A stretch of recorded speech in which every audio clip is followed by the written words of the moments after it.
Hello friends, welcome back to our channel Biotonic. और आज का हमारा टॉपिक है डीएनए के बारे में हम कुछ देखेंगे। ठीक है ना। आज के टॉपिक में हम देखेंगे किस तरीके से डीएनए जो होते हैं वो मतलब उसके किस तरीके से डीएनए बनता है और डीएनए किस तरीके से what is a nucleotide, what is a nucleosides, what is the polynucleotide and chromatin, euchromatin, heterochromatin, chromosomes, ये सब क्या है, इन सब का टर्म क्या है, किस तरीके से डीएनए बनता है और किस तरीके से वो क्रोमोसोम्स तक जाता है। ठीक है ना। किस तरीके से एक डीएनए से लेके वो क्रोमोसोम्स तक उसका स्ट्रक्चर किस तरीके से 1 बाय 1 बनता है, वो आज हम इस वीडियो में क्लियर करेंगे। ठीक है। तो हम स्टार्ट करते हैं यहाँ से। ठीक है ना। जो हमारा डीएनए के जो कोई भी सेल होता है, लाइक ये सेल है, ठीक है ना। सेल के अंदर न्यूक्लियस होता है, न्यूक्लियस के अंदर इस तरीके से डीएनए बना रहता है। ठीक है। डीएनए जो बनना स्टार्ट होता है वो बेसिकली सिर्फ 3 चीज़ों से स्टार्ट होता है। That is a pentose sugar, nitrogenous base and phosphate group. Okay. Pentose sugar, nitrogenous, phosphate group, समझो ये 3 चीज़ हमारे पास। ये हमारा पेंटोज शुगर का स्ट्रक्चर मैंने ऑलरेडी बना रखा है, that is a pentose sugar. इसके बाद एक लगा लो हमारा नाइट्रोजनस बेस, दूसरा है हमारा nitrogenous base, that is a purine, pyrimidine, adenine, thymine, inosine and uracil. ठीक है। And uracil. और एक है हमारा फॉस्फेट ग्रुप। ठीक है। तीसरा है हमारा फॉस्फेट ग्रुप। इन 3 चीज़ों से किस तरीके से मिलके हमारा पेंटोज शुगर से मिलकर किस तरीके से हमारा क्रोमोसोम्स तक क्रोमेटिन बनता है और किस तरीके से क्रोमोसोम बनता है वो सब देखेंगे। ठीक है। सोचो कि अगर ये 3 चीज़ें हैं, ठीक है, इसको हम बोलते हैं पेंटोज शुगर। ये है डीऑक्सीराइबोज का स्ट्रक्चर जो डीएनए में बहुत हेल्पफुल है। ठीक है। डीएनए बनाने के लिए जो बेसिक चीज़ है। ठीक है। ये है डीऑक्सीराइबोज, ये है नाइट्रोजनस बेसिस और ये फॉस्फेट ग्रुप। जब किसी भी डीएनए को अब इनके अंदर का जो यहाँ पे हम प्राइम देखें तो ये फर्स्ट प्राइम की पोजीशन होती है, यहाँ पे फर्स्ट कार्बन होता है क्योंकि पेंटोज शुगर है तो 5 कार्बन से बना हुआ होगा। ये फर्स्ट कार्बन हो गया, ये सेकंड कार्बन हो गया, यहाँ थर्ड कार्बन हो गया, ये फोर्थ कार्बन हो गया और फोर्थ कार्बन के साथ अटैचमेंट होता है ये फिफ्थ कार्बन। ठीक है ना। इनको हम बोलते हैं first prime, second prime, 3 prime, 4 prime and 5 prime. ठीक है। इस तरीके से इसकी 5 पेंटोज शुगर से बना होता है। जो एडेनिन, थाइमिन, गुआनिसिन जो नाइट्रोजनस बेस होते हैं वो ऑलवेज फर्स्ट प्राइम के साथ हमारा बाइंड होता है, वो ऑलवेज हमारा यहाँ पे बाइंड होता है। सोचो एडेनिन, फॉर एग्जांपल यहाँ पे एडेनिन बाइंड हो गया। ठीक है। एडेनिन कोवेलेंट बॉन्ड के साथ यहाँ अटैच हो गया है। तो एडेनिन जब इसके साथ अटैच होता है तो उसको जब ये दोनों जब तक फॉस्फेट ग्रुप अभी ऐड नहीं हुआ है तब तक हम तब इसको बोलते हैं न्यूक्लियोसाइड्स। ये बनता है हमारा न्यूक्लियोसाइड्स। ठीक है।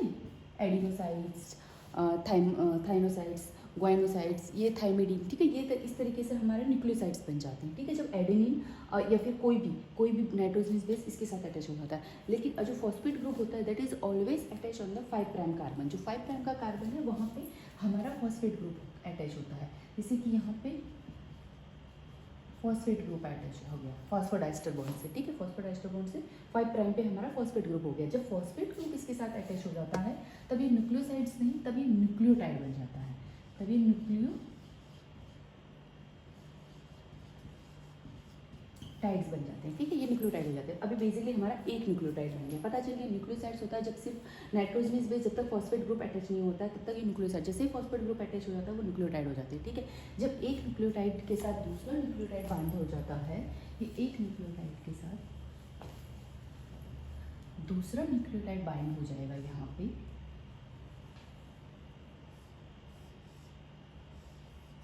That is a first prime, second, third, fourth, सबका हमको पता है। ये फिफ्थ पे है सी, यहाँ फॉस्फेट ग्रुप HH। ठीक है। यहाँ पे हमारा अब ग्वानिन दूसरे प्राइम के साथ हमारा अटैच हो गया है। ठीक है। यहाँ CH2OH है, OH है। ठीक है। यहाँ H एज इट इज़ रहेगा सब कुछ। ठीक है। फॉस्फेट ग्रुप हमारा थर्ड प्राइम के साथ अटैच होगा। ठीक है। जो फर्स्ट न्यूक्लियोटाइड है उसके थर्ड ग्रुप के साथ हमारा फॉस्फेट ग्रुप अटैच हो जाएगा। ठीक है। इस तरीके से अटैच हो जाएगा वो फॉस्फोडाइस्टर बॉन्ड से। ठीक है ना। फॉस्फोडाइस्टर बॉन्ड से ये इसके साथ अटैच हो जाएगा तो इसको बोल देंगे डाइन्यूक्लियोटाइड। ठीक है। इस तरीके से इसके साथ तीसरा न्यूक्लियोटाइड अटैच हो जाएगा यहाँ पे। ठीक है। इस तरह इसी 3 प्राइम पे हमारा ये 3 प्राइम के साथ हमारा नेक्स्ट वो अटैच हो जाएगा, फॉस्फेट ग्रुप बॉन्ड बन जाएगा यहाँ पे। ठीक है। ये OH हमारा रिमेन रहेगा 3 प्राइम के ऊपर। ठीक है। तो जो पहले न्यूक्लियोटाइड होता है उसका जो थर्ड प्राइम पे जो OH होता है वो इसके नेक्स्ट न्यूक्लियोटाइड के 5th प्राइम के साथ फॉस्फोडाइस्टर बॉन्ड बनाता है। ठीक है। समझ में आया। जो पहला न्यूक्लियोटाइड का 3 प्राइम होता है, 3 प्राइम इसके नीचे आ रहा है, आपको इजीली पता चल रहा है 3 प्राइम और इसके ऊपर 5 प्राइम आ रहा है, दोनों एक दूसरे के साथ एक के ऊपर इस तरीके से बॉन्ड बनाते जा रहे हैं। ठीक है। इसको हम बोलेंगे पॉलीन्यूक्लियोटाइड्स। ये बन जाते हैं पॉलीन्यूक्लियोटाइड। सेम इस तरीके से एक चेन यहाँ पे बनेगी। ठीक है। एक यहाँ पे बनेगी, ठीक है, 1 2 3 4 5, 1 पे यहाँ एडेनिन है तो थाइमिन बन गया। इस तरीके से पूरा जॉइंट होता चला जाएगा। ठीक है, 1 2 3 4 एंड 5। ठीक है, 5 के साथ इस 3 का OH का ग्रुप यहाँ पे बन जाएगा। सोचो इस जिस तरीके से ये बनी है उसी तरीके से कंटिन्यू ये बनती चली जाएगी। ठीक है, बट ये एडेनिन के साथ हाइड्रोजन बॉन्ड बना देगा। यहाँ पे इस तरह ग्वानिन के सामने यहाँ साइटोसिन बन जाएगा। ठीक है, यहाँ साइटोसिन बन जाएगा, ये इसके साथ ट्रिपल बॉन्ड के साथ हाइड्रोजन बना देगा। इस तरीके से कंटिन्यू चलेगा। जिस तरीके से ये चैन बनी उसी तरीके से चैन बनेगी। इस तरीके से ये डबल स्ट्रैंड DNA बन जाएगा। ठीक है, फाइनली ये क्या बन गया, डबल स्ट्रैंड DNA। तो हम इसको DNA का स्ट्रक्चर बोल देंगे। इस तरीके से ये स्ट्रक्चर बन जाएगा। 5 प्राइम टू 3 प्राइम, यहाँ पे 3 प्राइम फ्री है, 5 प्राइम टू 3 प्राइम, और ये 3 प्राइम यहाँ पे फ्री है, देखो OH। और यहाँ पे जो लास्ट है वो 5 प्राइम फ्री आएगा, तो ये 3 प्राइम टू 5 प्राइम का स्ट्रक्चर बन गया इस तरीके से।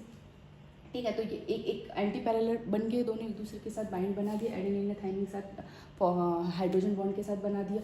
इस तरीके से जो ये चैन बनती है ये कंटिन्यू चैन होती है। इसकी लेंथ जो होता है अप्रोक्सीमेटली 2 मीटर होती है एक सिंगल सेल के अंदर। अगर ह्यूमंस की बात करें तो सिंगल सेल के अंदर अप्रोक्सीमेटली 2 मीटर जितना लंबा होता है। ठीक है, इतने सारे इसके अंदर बेस पेयर होते हैं। उसके अंदर होते हैं 6.26 10⁻⁹ बेस पेयर्स होते हैं। ठीक है, इस तरीके से ये इसने ये पूरा स्ट्रक्चर बना दिया। अब हमारे पास एक स्ट्रक्चर आ गया है, हम सिंपली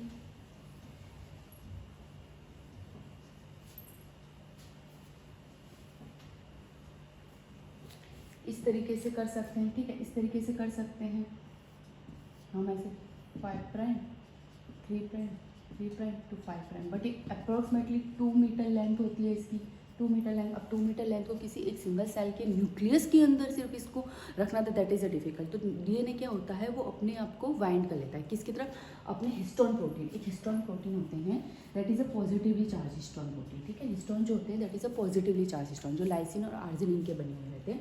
और जो DNA होते हैं that is a negatively charge, ये नेगेटिवली चार्ज होते हैं। तो नेगेटिवली चार्ज DNA इसके पॉजिटिवली चार्ज हिस्टोन के चारों तरफ इस तरीके से वो बना देंगे, लिपट जाते हैं। ठीक है, जैसे एक बॉल के चारों तरफ आप धागा लपेट देते हो उस तरीके से ये स्टोन की तरफ DNA लिपट जाते हैं। ठीक है, एक इस तरीके से न्यूक्लियस हिस्टोन के चारों तरफ DNA वो होता है।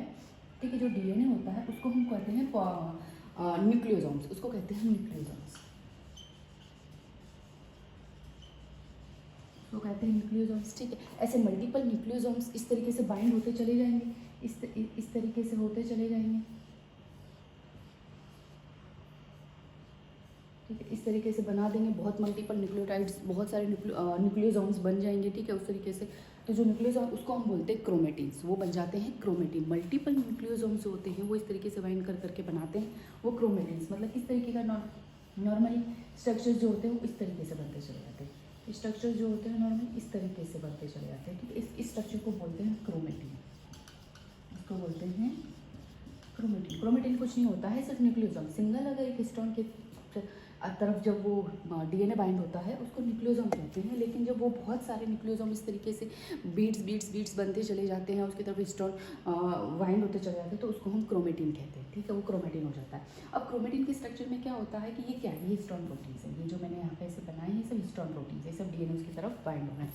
ओके, अब क्रोमेटिन के अगर हम स्ट्रक्चर्स को देखते हैं तो क्रोमेटिन के स्ट्रक्चर में क्या होता है कि 2 तरीके का हमको स्ट्रक्चर देखने को मिलते हैं। कहीं पे हमको इस तरीके से कहीं पे इस तरीके से फिर कहीं पे इस तरीके से फिर कहीं पे इस तरीके से। तो ये जो डेंस होता है जहाँ पे डार्क एक दूसरे के साथ बहुत टाइटली पैक हुए रहते हैं उसको कहते हैं हेटेरोक्रोमेटिन, वो होता है हेटेरोक्रोमेटिन। ठीक है, और जो लूजली पैक होते हैं, जो इजीली विजिबल हो जाते हैं, जिनको स्टेन करो तो बहुत इजीली स्टेन हो जाता है, और इसको स्टेन करो तो डार्क स्टेन होते हैं। ठीक है, ये डार्क स्टेन होते हैं, और ये होते हैं लाइट स्टेन होते हैं। जब इसको किसी कलर से किसी स्टेन से स्टेन करेंगे, कलर करेंगे, तो उसमें क्या होगा, ये डार्क स्टेन होंगे, ये लाइट ब्लू कलर का आएगा, ये डार्क ब्लू कलर का। अगर हम ब्लू कलर से उसको स्टेन करते हैं तो जो ये लाइट कलर का जो लूजली पैक होते हैं उसको बोलते हैं हम यूक्रोमेटिन, उसको बोलते बोलते हैं यूक्रोमेटिन, ठीक है। यूक्रोमेटिन जो होता है that is active part of the DNA, heterochromatin जो होता है that is inactive part of DNA, क्योंकि यूक्रोमेटिन जो होता है जहाँ पे रेप्लिकेशन, ट्रांसक्रिप्शन और ट्रांसलेशन की प्रोसेस होती है। हेट्रोक्रोमेटिन में नॉर्मली ट्रांसलेशन या रेप्लिकेशन की प्रोसेस नहीं देखने को मिलती है, ठीक है। ये हो गया हमारा क्रोमेटिन। अब देखो जब हम सेल डिवीजन करते हैं तो उस टाइम हम बोलते हैं कि सेल डिवीजन के फर्स्ट फेज में सबसे पहले क्या होता है, डीएनए का रेप्लिकेशन होता है। जो डीएनए होता है वो डबल हो जाता है अपनी साइज में, जितना डीएनए होता है वो पूरा रेप्लिकेट होकर डबल हो जाता है, ठीक है। तो अगर वो डबल हो गया हो तो सेल की साइज तो सेम रहेगी, सेल तो सेम है, न्यूक्लियस भी सेम है, तो उसके अंदर इतना सारा जो क्रोमेटिन होता है वो कैसे डबल हो गया, तो मतलब उसको स्पेस भी डबल चाहिए, ठीक है। तो बट क्या करता है, क्रोमेटिन जो होता है वो फिर से अपने आप को इस तरीके से वाइंड कर लेता है, इस तरीके से इस तरीके से इस तरीके से वो हो जाता है, ठीक है, इस तरीके से, और क्रोमोसोम बनाता है, ठीक है। वो अपने आप को टाइटली कॉइल कर लेता है, ठीक है।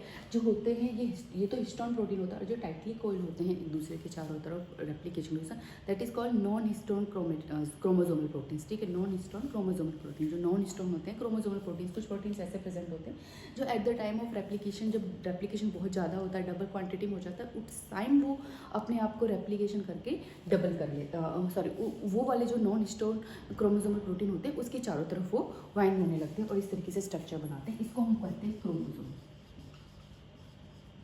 क्रोमोसोम जो है दैट इज ए नॉर्मली जो होता है, नॉर्मली क्या क्रोमोसोम्स ऑलवेज जो होता है वो हमको ड्यूरिंग द सेल डिवीजन ही देखने को मिलता है, ओनली इन मेटाफेज में हमको क्रोमोसोम का स्ट्रक्चर देखने को मिलता है। बट अगर हम नॉर्मल कोई सेल उठाते हैं और उसके अंदर विदाउट जब उसका डिवीजन नहीं हो रहा हो तो हम कोई सेल देखते हैं तो उसके अंदर हमको जो डीएनए होते हैं वो क्रोमेटिन्स के फॉर्म में हमको देखने को मिलते हैं, ठीक है। तो आपको ये समझ में आ गया, देखो किस तरीके से पेंटोज नाइट्रोजन फॉस्फेट ग्रुप मिलकर न्यूक्लियोटाइड बनाते हैं, ठीक है।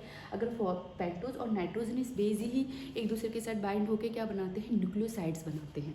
अगर उसके साथ फॉस्फेट बाइंड हो जाए तब वो न्यूक्लियोटाइड बनाता है, और मल्टीपल न्यूक्लियोटाइड एक दूसरे के साथ फॉस्फोडाइस्टर कोवेलेंट के बॉन्ड के साथ ज्वाइंट होकर क्या बनते हैं, पॉलीन्यूक्लियोटाइड। पॉलीन्यूक्लियोटाइड बहुत लंबे होते हैं लेंथ में, इसलिए वो क्या करते हैं, हिस्टोन क्रोमेटिन के चारों तरफ अपने आप को बाइंड कर लेते हैं, ठीक है। हिस्टोन जो क्रोमेटिन होता है उसके चारों तरफ लिपट जाते हैं। अगर एक हिस्टोन क्रोमेटिन के चारों तरफ जो लिपटता है उस एक को कहते हैं न्यूक्लियोसोम्स, ठीक है, उसको कहते हैं न्यूक्लियोसोम। जब ऐसे न्यूक्लियोसोम मल्टीपल बहुत सारे न्यूक्लियोसोम्स के चारों तरफ डीएनए, क्योंकि वो 2 मीटर बहुत लंबा है लेंथ ऑफ डीएनए, तो बहुत सारे हिस्टोन प्रोटीन्स के चारों तरफ वो हिस्टोन प्रोटीन्स जो होते हैं नॉर्मली ऑक्टामर होते हैं, जो 4 बीट्स के बने हुए रहते हैं, ठीक है ना। और जो उसको जो न्यूक्लियोसोम्स मल्टीपल फॉर्म में एक दूसरे के साथ बाइंड होते हैं उसको हम कहते हैं क्रोमेटिन्स। क्रोमेटिन के जो स्ट्रक्चर होते हैं that is a 2 form, euchromatin and heterochromatin.